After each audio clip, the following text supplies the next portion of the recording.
Yo, what up? It's Roger from the Mascarilla podcast. We did it first. Mascarilla masks are now available at shop.mascarilla.com with a portion of the proceeds going to charity. Oh, go get that. Oh, snap. Yo, that's baller. I like it. Little surprise mask under the mask for the Mascarilla mask. I was mad shocked, bro. I was like, oh, snap. Freaking mask inception. It's like that GIF where the guy's wearing sunglasses and then he takes them off and there's sunglasses under his sunglasses, Oh, except it's a snap. mask. So, So, dude, how are you holding up in these crazy times?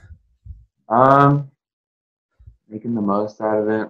Um, yeah, just trying to thrive out here in these harsh conditions. But we're doing it, making it So, happen. so you're back in Georgia, Yeah, yeah. I and am at my parents' crib. so is this your first time like staying with your parents for this long in the past few years? Yeah, definitely. I just moved back a couple months ago over the summer. I broke up with my girl after being with her for like 2 years. Um, and I just didn't want to be alone, so I just moved back to rents, and it's honestly pretty lit. Like, look how big this smoothie cup is, dog. It's Smoothie. What do we got in there? bro, it would take me a long time to tell you everything. I got like 15 different like powders, like superfood powders going on. Mm.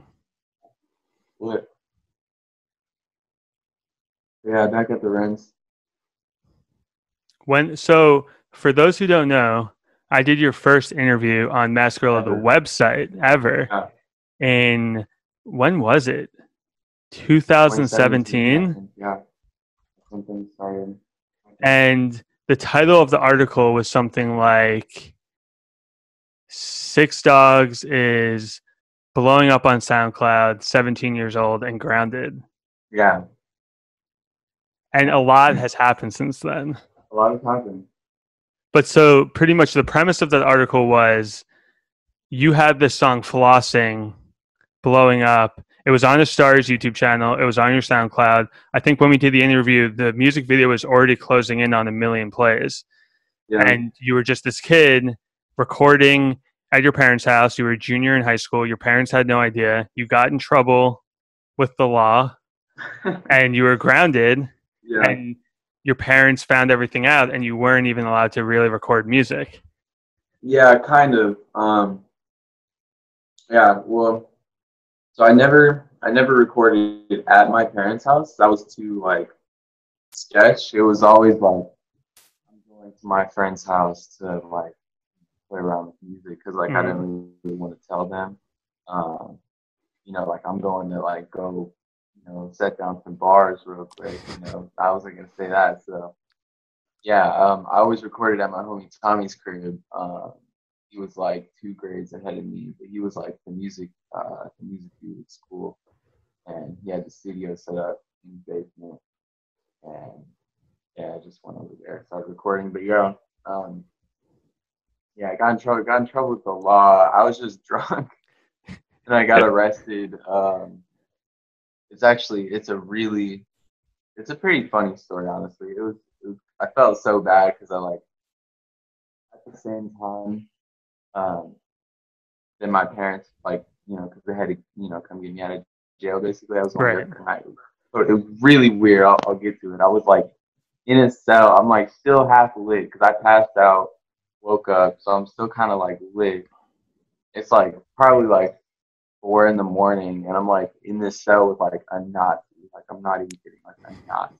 I'll get into it. It's weird. Yeah, Oh my actual Nazi. He God. was so crazy. I think he was on something crazy. But anyway, so yeah, so my mom um, found out about my music and everything at the same time I got arrested. So it was like that because when they picked me up in the morning, like she was crying. It was all this stuff. I'm talking about like drugs and like killing myself. And like I understand, like I still feel bad about it, but it was just horrible. It was so horrible, and yeah, so I got grounded. And basically I told them, I was like, yo, like this music, like on a more real note, like this music is like, you know, like saving me right now. Like this is Right. like all I have right now. Cause like music was my last shot, like literally. Um, because when I started to make music, junior, I guess, that's kind of when I realized school was just kind of like out of, wasn't it wasn't working for me, and I don't know, I didn't care about it a whole lot, and so um, I got my first job. This is like I'm getting sidetracked, but I got my first job at a pool in my parents' neighborhood as a lifeguard, and I just like sat down every day for like however long, like 8 hours, just in a chair. Like that's literally what you do. Is like you just sit down, you get paid for it. So it was kind of weird, but it was just really boring. I was like, dang, like this is what I'm gonna have to do. Like I'm just gonna have to sit down and like, do some kind of job. And if I can't even handle the sitting down part, like I'm screwed. So that was kind of bogus. But it really made me like really just be present um, with my dream of like wanting to rap because I always wanted to rap. Well, not all, well, in a way, I always wanted to be an artist. I've said that since I was a kid, like literally like 3 years old. I always said I wanted to be an artist. People would ask me to be like my parents and like they tell their family friends like ask Chase what he wants to be and like stuff like that. I don't remember that specifically, but like it was a big deal. I knew that. Like people would ask me like, "What do you want to be?" And my homie, my 3-year-old homie, Owen, he was like, "Oh, I want to be in the army. Like I want to be a fighter or whatever." And I was like, no, like don't do that. You're gonna get capped. Like I told him straight up, I was like, you're gonna get killed. Like don't be an army man when you grow up. I was like, I want to be an artist. So like literally always been a dream of mine. And I would just sit down for like 8 hours a day at the pool and not do anything except for, think about my dream and just like I don't know, I really it was like my last shot. I kinda like I don't know if I ever like officially in my mind like made that agreement, but it was like it was in my head at a certain point. It was like, yo, if this music stuff doesn't work, like that's it. Like we're just gonna call it because I was like so depressed, and because it's high school, it sucks, hard, but uh, so yeah, so that was my dream, and like started hitting people up, whatever, got beats on track train, found Tommy, who lived in my neighborhood, he linked up, and he recorded me. Faygo, everything. Because it sounds like you were recording this music without your mom knowing, and Yeah, maybe you weren't being you weren't being productive in school at the same time, and then you get arrested for the first time, and your yeah, mom conflated. She's finding out about your music as you just got arrested, so she conflates your music and you getting arrested, and like, oh, you're going down a bad yeah. path with this music. Mhm. So actually, when we did that interview, the whole story ended up being that your mom didn't want the interview to come out. So Yeah, I had to email with your mom like 4 or 5 times, and totally forgot about that. yeah, and I had to send her the article. I had to like take out some of the legal stuff, and then I think I actually got on the phone with her a few times. She's the sweetest woman of all time. She's so Hmm. nice. She Hmm. obviously cared about you so much, and Yeah, she was just like, "What the heck is happening?" yeah, Uh, but the article finally came out, and that was March 2017. And then the following months, you really just exploded. I think you like officially put out your self-titled like first project with Flossing and Faygo Dreams on it. Um, yeah. so what was that process like of you're a kid in your bedroom, you made this song, your parents don't even know, to now I think you got management and you're flying to cities and taking meetings. Like, what was that like? Um, I mean, it worked out really well. Like the timing was really good because I don't know. I kind of had to show them, like, especially my mom. Like, I kind of had to show them like that it was real, Hmm. and it gets pretty real when you and your mom start flying to New York, like meeting with whatever, like the owner of Def Jam, like all this crazy stuff. Like I'm still in high school, so yeah. I mean, it worked. Like it was perfect timing. Like she got it, and like it became this like fun thing. Um, we go to LA and stuff. My dad and I went some places too, but it was cool. I wouldn't want it any other way, because like you only get that period like once as an artist. Hmm. If you can get there, which it's a big blessing that I did, and you can only have it once. So it's like to have it with my parents, especially after like kind of putting them through some scary stuff, like to see that, oh snap, like he's doing better now, like, and he has a job now, like, Right. so And he's making it great was cool. money. Yeah, it was cool. So yeah, no, it was dope. It was dope. So then eventually, after the self-titled like first project hit SoundCloud, you put out Faygo Dreams, the music video in September of 2017, and you premiered it on Pigeons and Planes. And you said you ended the interview with, "I'm not trying to sound cocky, but I'll be a household name sooner than 4 or 5 years, probably a year, maybe two." So like you're on this path. At that point, were you already signed to a label, or when did that happen? Um, wait, which music video was that? Faygo Dreams in September of Yeah. 2017. No, I was still independent. I had I just got like my first management. But yeah, I was still independent. Because I think by happenstance, I believe I met up with you for like 30 minutes to shoot photos of you in Hollywood. I think what you were saying that night was it was like the night before you signed your record deal. And that Yeah. was somewhere around late 2017. Yes. Yeah. That was a fun night.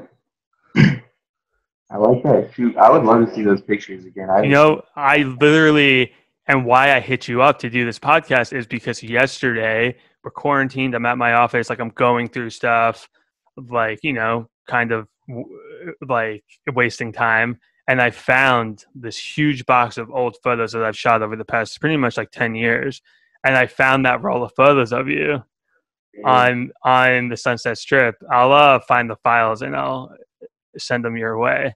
I would love to see it again. Yeah, that was a cool instruction site. That was a weird shoot. That was cool.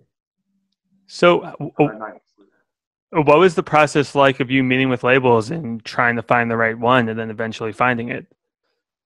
that.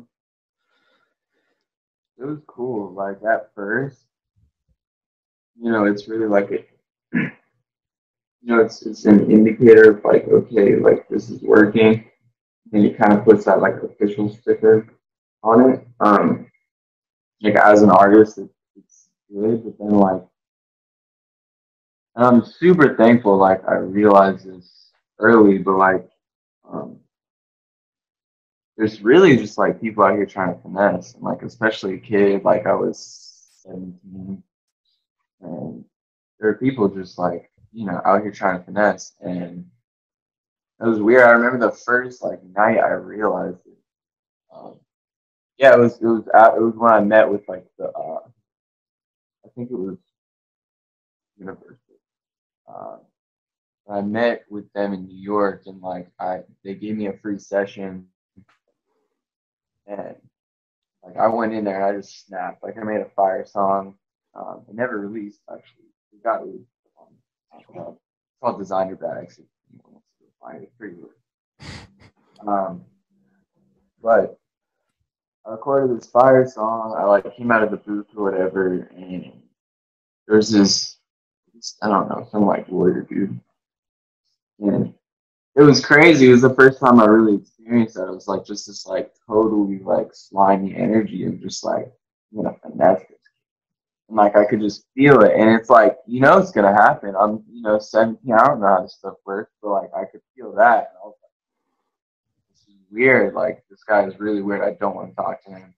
So I remember when that happened and like I don't know, I kind of just like compartmentalized that and just, you know, realize like, oh snap, okay, like this is a big deal, like this matters, and I have to like, protect my energy, protect my potential bread, like this is my career. So like it was interesting, but it was really cool, like going to New York with my mom and like doing all that stuff. Like when I got back to school, bro, like I felt like a different person walking through the halls. I was like, yo, what? Like I just went to freaking New York to meet with the owner of Universal. He's like showing me all these like plaques and stuff. That's when Panda went crazy with Right.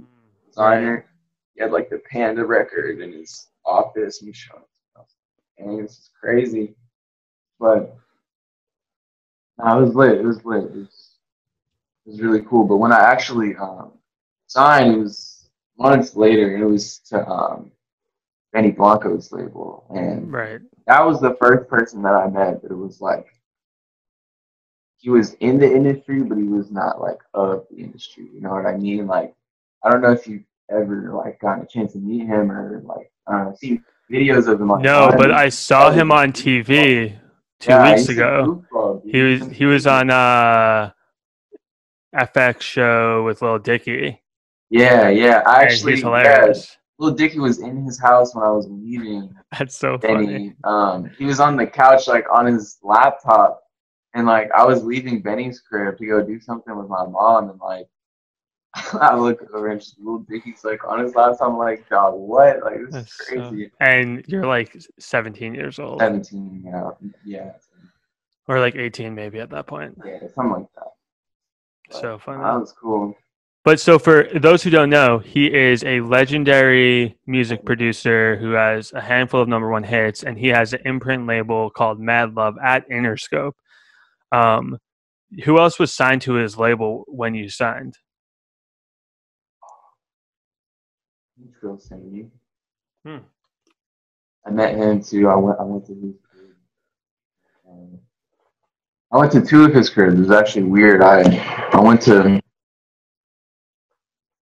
like this crib where he was living, and then like somehow I was playing a basketball game with Benny Blanco, like in his basketball buddies. Like they had this league, like Diplo's in it and stuff, and like I didn't get to play with Diplo, unfortunately. That would have been a good time, but um, we like played basketball this one time because I love basketball.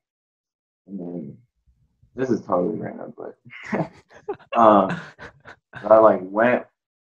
Trill Sammy's manager was in the basketball league. Like,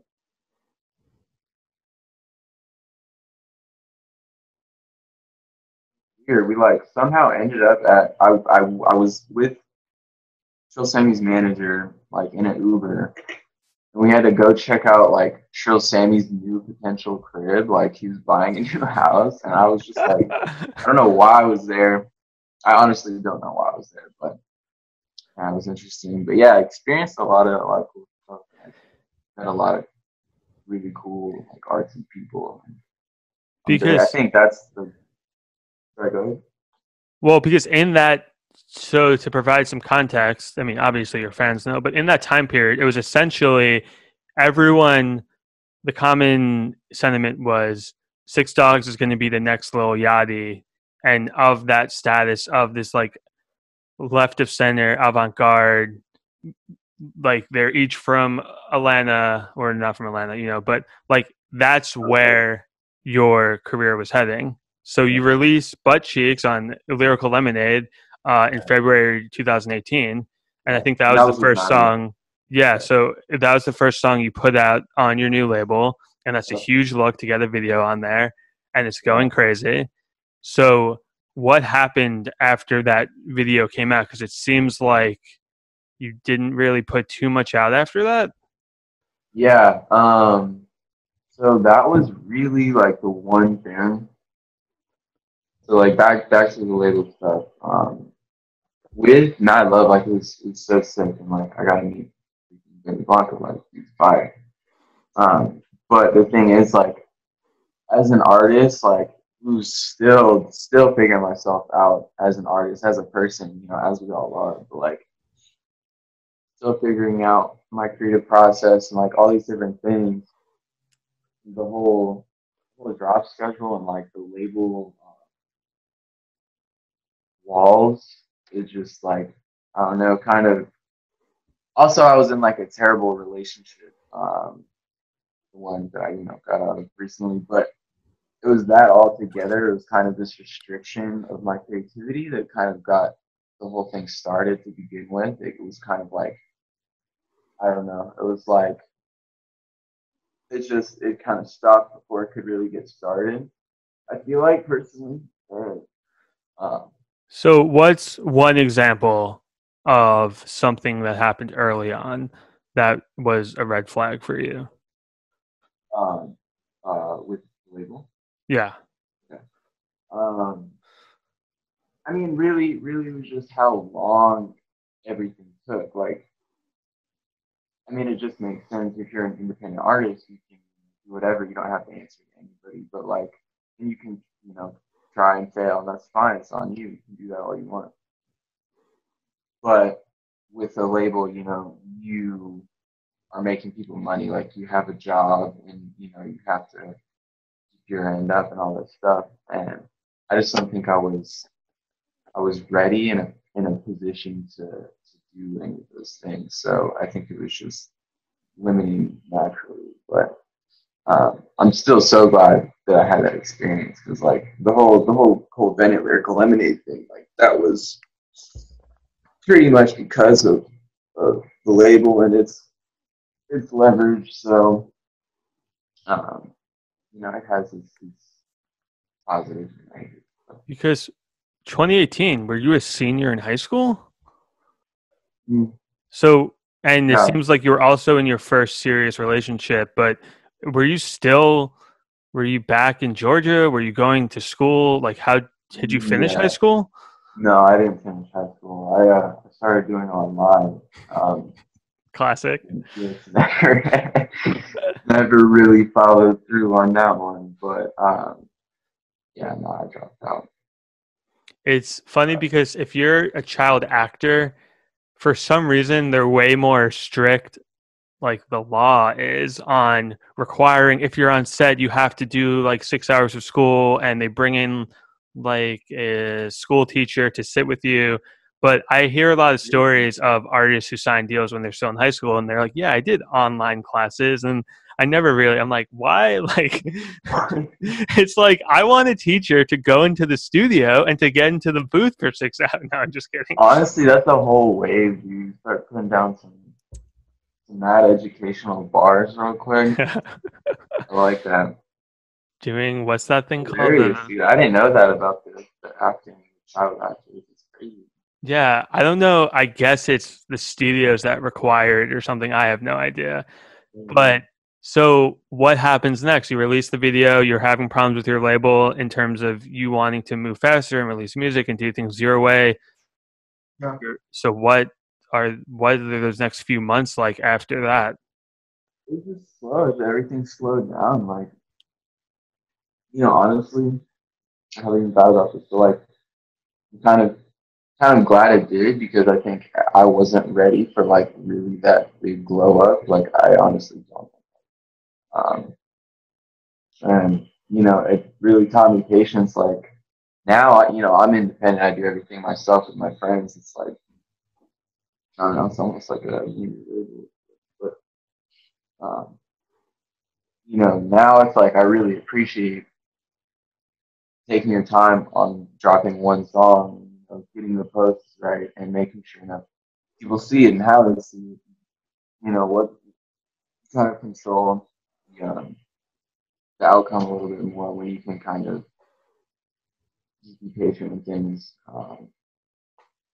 To drop them strategically. Like I learned a lot from that, but I don't think I was ready for that glow up, which is which is weird to think about because like I'm still in that process.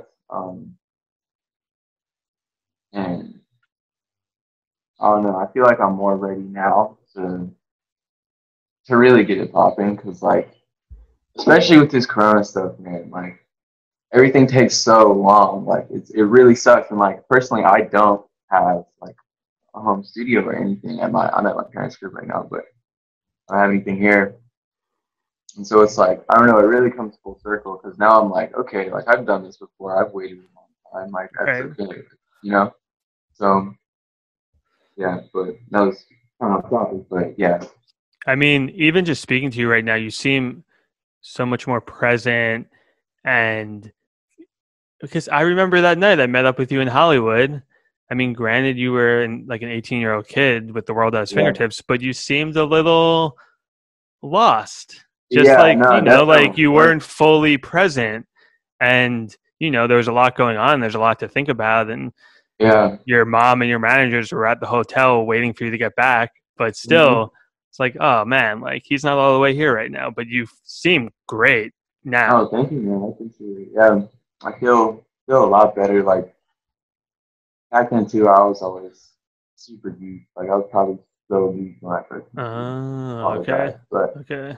yeah, so I'm sober now. Like I've really been trying to take advantage of like this time and like honing in on um my creative process. Like I've never felt like I've known my creative process more and like myself more as an artist, like or in my life. So like after this Corona stuff and like I can start recording again, I'm really like trying to tap in and like, 'cause like I said, like I feel like I'm ready for the music to do what it's going to do, and like I think I finally like caught up to it. So Yeah, it's exciting stuff. because it's really interesting. I went on your Spotify, and you still have over 1 million monthly listeners. Faygo Dreams is over 91 million plays on Spotify. It has over 46 million plays on SoundCloud. Wow. It seems like your music is doing well. Yeah, no, it's doing really well. Awesome.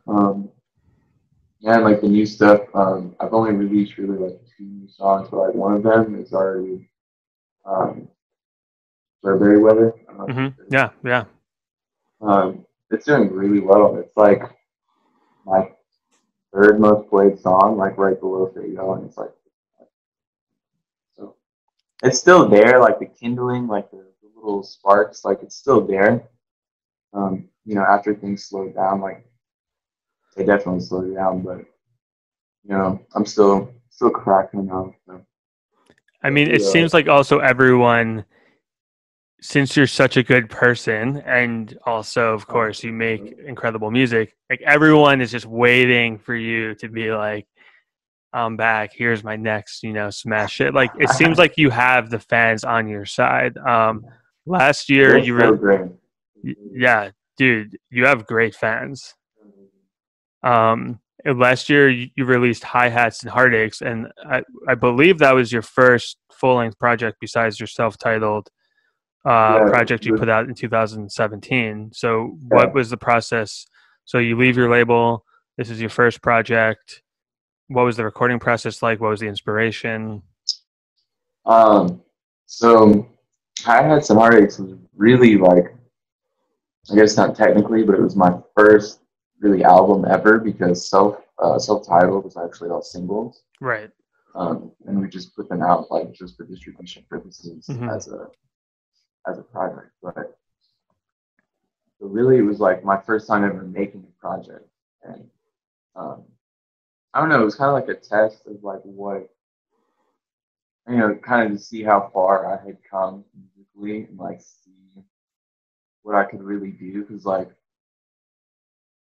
I don't know, I don't know. I feel like my work ethic is like pretty good, but I really don't make a lot of songs. Like and what I mean by that is like I like to put everything in a couple of songs rather than just make a ton of songs and Right. pick from one. That's just not the process. But um, with hi hats and heartaches, I really like I think it's like 23 songs on there. Like it's a pretty long project, and like me and Pretty Pack, he produced the entire thing. He's a legend. He produced Faygo Dreams for people who don't know.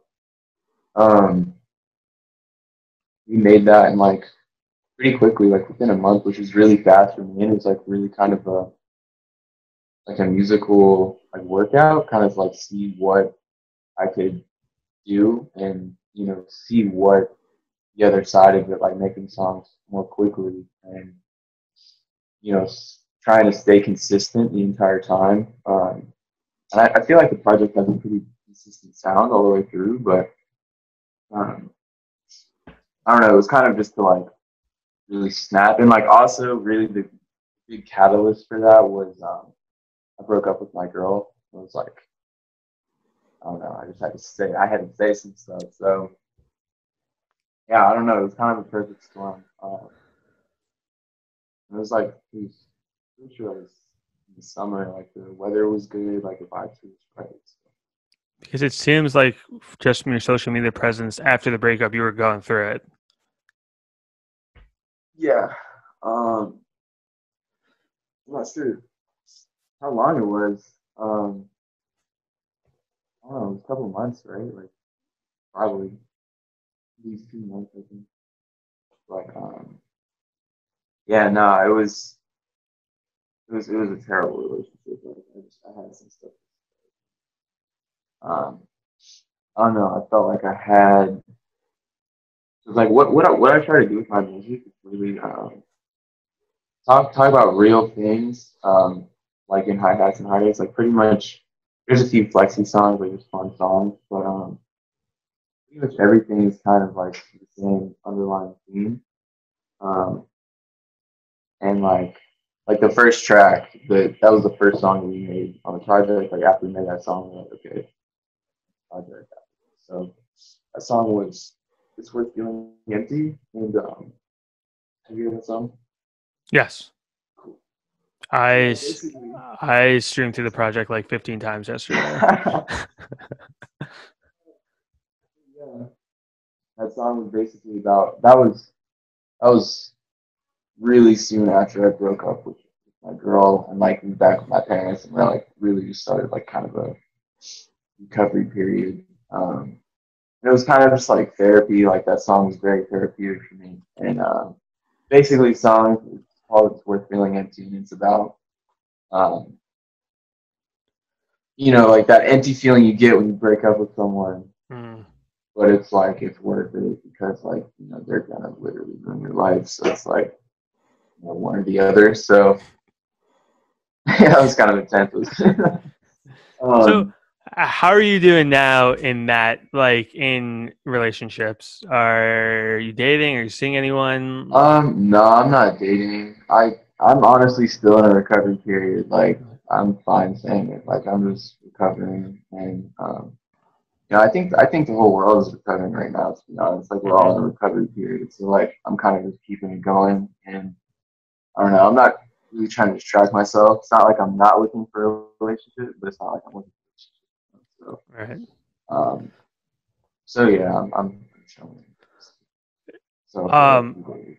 on a separate note, someone asked a question for me to ask you. What's up with you not cursing on your songs anymore? Hmm. Yeah. Um.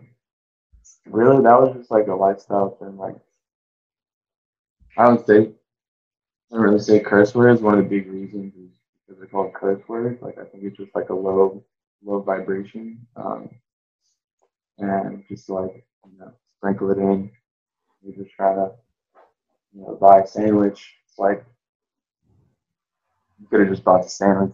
So I don't know. That made no sense, but I I was trying to follow along. I was like, when you're ordering a sandwich from Subway, like, hey yo, let me get the fucking lettuce on there, my guy. I was like, what is this That's funny analogy? though. See, like that might give a little pizzazz to the recipe, but yeah, like sometimes I'll say something. Oh, I just shit the bed. Like, oh Right. man, it sucks. Like when I actually shit the bed. Um, Does it happen a not lot? really. Are you I crapping the wanted bed to a see what lot? you said. No, but I just don't curse in my songs because I think there needs to be an alternative, and I don't think there is one. Also, from just a sheer marketing standpoint, like that's an outlier, like Hmm. no one else is doing that, so it's like I think that could be one of the key ingredients. So Who's the I'm most coming at famous it from different rapper? angles. Who was it? Chameleonaire? I think he didn't curse in his songs. If you even remember who that is, I don't know who that is, but that name is hard. he Chameleon? was popular in like I don't know the year What? in like the 2000s, but he had that song "Riding Dirty," which you've definitely Oh heard. snap! And Yeah, Weird Al made a cover of it with Key and Peele, like before Key and Peele were Key and Peele. They were in the music right. video, and Yeah. it was like one of the early viral. Everyone How was do you sharing that spell thing that? around. How do you spell Uh, chameleon? I think it's like CHA and then millionaire. I think it's a little play on like I just want to see what it looks like. he actually also, for everyone else who has no idea who he is, search his name and Michael Jordan because he has an incredible story of meeting Michael Jordan in a club and asking for a photo, and Michael Jordan just shits on him and refuses to take the photo. Dude, NJ to the juice on him. That's crazy. Are Huh? you Yeah, I've never heard of him. are you watching the Last Dance? The Last Stand. Yeah, Oh, the the documentary. 96-97 Bulls final season No, my dad documentary. was telling me about that though. He said it was fire. Dude, you gotta watch it as a fan of Okay. the sport. But yeah, okay, I will. It's on Netflix, right? It's on ESPN. Two new episodes go up every Sunday night, and we're Oh, 2 weeks in right now. So there's shoot. four episodes. This Got Sunday, I you. think they get into Team USA when it was like Magic and Larry Bird and Michael That's so Jordan, and sick. yeah, I miss the NBA so bad. These finals were like so good. I'm so sad. dude, sports in general. So Right? are you a Hawks fan, or because Yeah, I'm a Hawks fan. that No, seems right. miserable? So bad. Trae Young is so hard, bro. That's my Yeah. Uh, favorite. Absolute shoot. What's your team? So, like, in one sense, you're mad the season's over, but in the other sense, the Hawks are so bad, you're like, whatever, it's fine. Put them out of their misery. Yeah. Maybe just a little bit. That's hilarious. Um, so growing up, your parents were religious or are religious Christians. You went to Yeah. church. I Mhm. think you went to Catholic school for a time period. Where I are went to you at? it was a Christian school. Yeah. Right. That's just like a very New York thing of me to have that ingrained in my brain as a Catholic school. Where are you at now spiritually? Um, I am definitely. I don't call myself a Christian just because I think religion can be limiting and sometimes separating. A lot of times separating. But I believe in Jesus. I say I'm safe again. That's what I claim. So yeah, Jesus my savior. But I love Buddhism. Um, I like a lot of like I don't know. I think it's all kind of the same um, thing. Kind of. I think it's all like languages. Cool. You say chair in English, and I say Kadosh in German, and that means like couch. It's like we're saying kind of the same thing. So it's Right, like why can't we right. just agree on it? But yeah, that's where I'm at. Because it seems like you operate a lot on like energies and Yeah. like I don't want to say the word vibes, but what's No, I your mean that's what's um your like philosophy there with like keeping yourself in like a good energy and trying to stay balanced and yeah, I think balance is the word. Really, because like there's gonna be, just like we're seeing now, like there's gonna be things that everyone goes through, sometimes by themselves, sometimes with everybody, you know, in terms of corona and all these things. But like if you can be in balance, then like you can kind of like tiptoe over, you know, some of the BS in life. So it's like, I don't know, you know, you can only control yourself. And, you know, if someone makes you mad, they didn't make you mad, you made yourself mad type Hmm. deal. Like, why would you make yourself mad? So I think it's all about staying in balance. Um, and that means like, you know, you're going up sometimes, you're going down sometimes. You know, all the time you're going to be going up and down, but just being okay with on the up or on the down, and like, you know, if you can say, "Oh man, I'm kind of having a bad day, but I'm all right," like, then you're okay. Like that's good. So yeah, balance is just. Is that something you picked up post music industry, leaving the record label? It seems like, is it the Yeah. more recent thing that you've found works for you? Yeah, I think really for me personally, like if I were to just come up with like a handful of things that really keep me going, one is nutrition. Like nutrition is so key. I'm vegan. I don't think you have to be vegan to be healthy, but that's just my path that I'm on. And so I think just being healthy, because like whenever you're mad, or I saw this recently, this uh, this like Shaolin monk dude in Europe. He has like a monastery in Europe. He's super fire. I don't know his name. I would tell you if I did YouTube videos with guys, but I recently watched this video, and he said that he was saying like when you experience pain or anger, fear, happiness, or sadness, or peace or joy, like you always feel it like in your body. And I just thought it was so interesting because, you know, like whenever you know, you're angry or scared or something, you get that feeling in your stomach, or if you're just like so sad, you get that feeling in your stomach, and it's like if you're healthier, then like that's not gonna feel as bad, like quite literally. So Huh. I thought that was an interesting thing. But yeah, nutrition, um, I don't know, just, you know, freaking be nice to people. Like you can see the condition of the world, like you need it now than ever. So it's like, you know, I believe we're all I believe the Earth is conscious and it's its own organism. Um, just like other planets, I think they have consciousness. Maybe not the same consciousness as us, maybe consciousness. And I think we're all part of the same organism.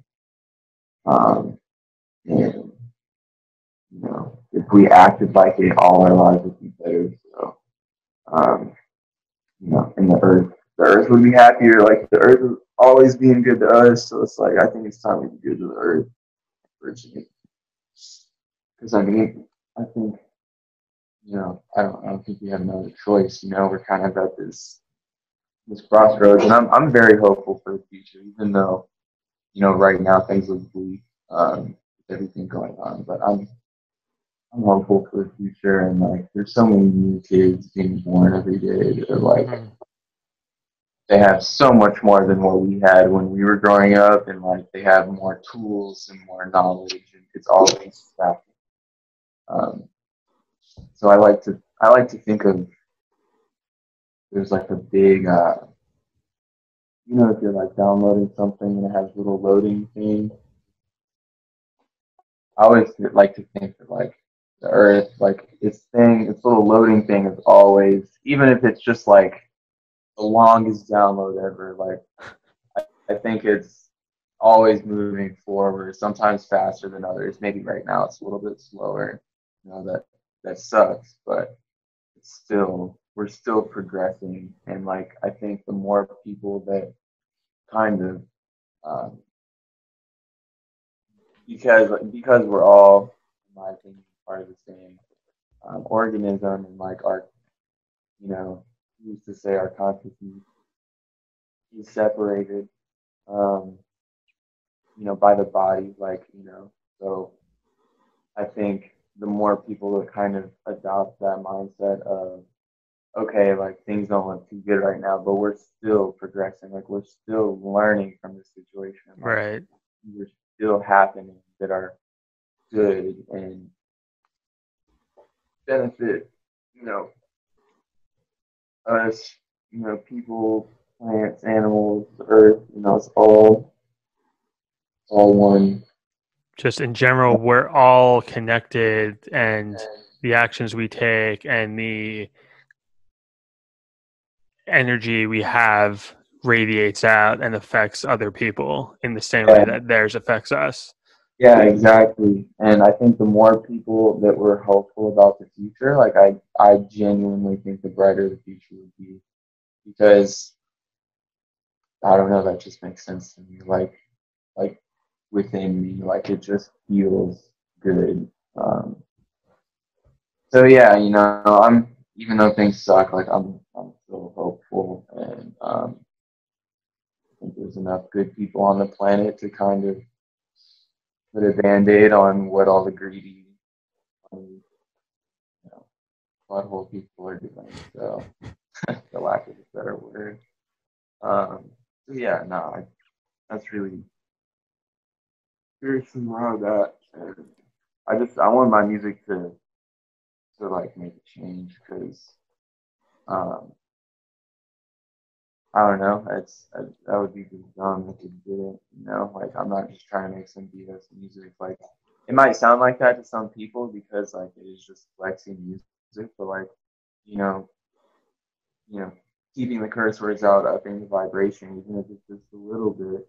Just having an alternative, talking about real emotions and real things, like it's worth feeling empty, while also letting people know that it's okay to have a good time, and like there are fun flexy lyrics mixed in with that song that are like really cool bars, but like I want it to be a spectrum, just like life, because art, really like good art, I think is a reflection of what life is like Right. for the individual, and then where it connects with other people is where it relates to them and it connects them to that person, so it's like you're experiencing something together.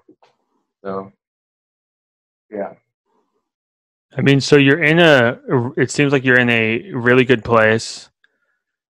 You have it all figured out now. Are there any specific plans for your music over the next year? Is there anything you want to do? Are you working on a new project? You're releasing these singles. Is there anything specifically that you're planning? um, First of all, thank you for this. That's a really nice word. I appreciate you, Roger. um, Really, nah. I mean, like I said, I'm using this time to like. I love the creative process. Like that's really what I love. Like I love putting out a song, and you know, I love it when people listen to it and when people say nice things on the internet to me. I love that. Um, and that's one of the big reasons why I do it. It's nice. It feels good to be appreciated and all that. But like, I love the creative process, um, and I like learning like how to make the process more enjoyable and fun. Because I think the best art is like the most fun. Like I think that's what art is all about. It's about having fun,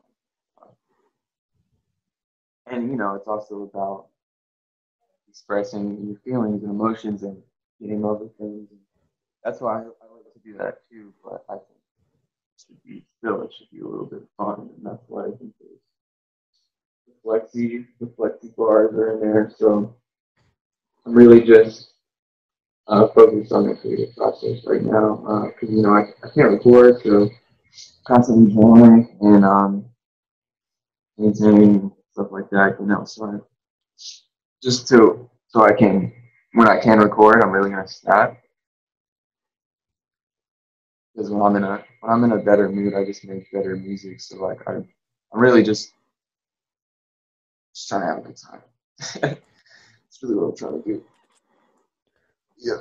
Well, man, thank you for spending the time with me. Yeah, thank you. I think maybe it was last summer or a few months ago.